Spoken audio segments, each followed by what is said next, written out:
मित्रहो नमस्कार. अजित पवारांच्या बंडखोरीमुळे राष्ट्रवादी काँग्रेस पक्षाचे 2 गट पडले आहेत. अशातच अजित पवारांच्या गटातील आमदार शरद पवारांच्या संपर्कात असल्याचा दावा शरद पवार गटाचे प्रदेशाध्यक्ष जयंत पाटील यांनी केला आहे.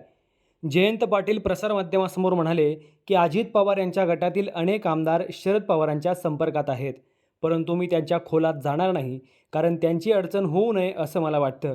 त्यांची काही कामं आहेत जी झाली पाहिजेत.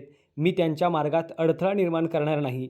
योग्य वेळ आली की आपण पाहू. तसंच ही मंडळी परत आली तर त्यांना पक्षात परत घ्यायचं की नाही याबाबतचा निर्णय शरद पवार घेतील. अंतिम निर्णय त्यांचाच असेल. मात्र अजित पवार गटातल्या आमदाराची परत येण्याची इच्छा आहे. जयंत पाटील यांच्या या दाव्यावर अजित पवार गटाचे प्रवक्ते आणि विधान परिषदेचे आमदार अमोल मिटकर यांनी उत्तर दिलं आहे. अमोल मिटकर यांनी काही वेळापूर्वी मुंबई तक या वृत्तवाहिनीशी बातचीत केली. यावेळी मिटकरी म्हणाले की जयंत पाटील हे मोठे नेते आहेत, परंतु त्यांचा दावा कितपत खरा आहे हे थोड्याच दिवसात स्पष्ट होईल. आज 19 ऑक्टोबर ही तारीख आहे.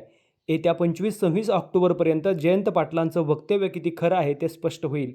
आमचे 15 आमदार त्यांच्या संपर्कात आहेत की त्यांचेच मोठा नेता आमच्या संपर्कात आहे याचं खरं चित्र लवकरच महाराष्ट्रासमोर येईल. दुसऱ्या बाजूला अजित पवार गटाचे नेते तथा राज्याचे अन्न आणि नागरी पुरवठा मंत्री धर्माराव आत्राम यांनी दावा केला आहे की जयंत पाटीलच आमच्या संपर्कात आहेत.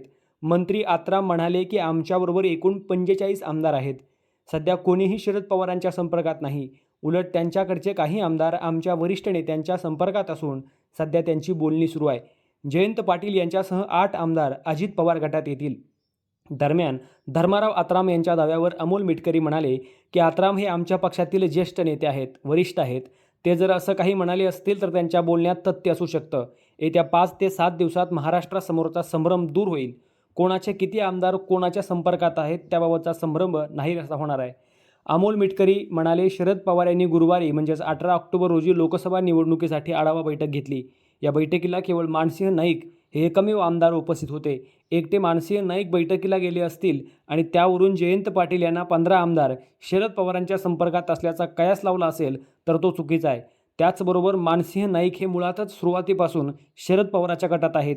मी पूर्ण विश्वासानं सांगतोय, येत्या 5 ते 7 दिवसात महाराष्ट्रासमोर दूध का दूध आणि पाणी का पाणी होईल असं स्पष्ट मत अमोल मिटकर यांनी व्यक्त केलं आहे. मित्रांनो, येणाऱ्या काळामध्ये कोण शरद पवार गटात आणि कोण अजित पवार गटात हे निश्चित स्पष्ट होईल. पण अमोल मिटकरी आणि धर्माराम आत्राम म्हणल्याप्रमाणे जयंत पाटील हे अजित पवार गटात येणार का, हा सगळ्यात मोठा प्रश्न आहे. सडेतोड राजकीय बातम्यांसाठी आमचा विचारप्रवाह न्यूज चॅनल नक्की सबस्क्राईब करा. आपल्या प्रतिक्रिया कमेंटमध्ये नोंदवा. धन्यवाद.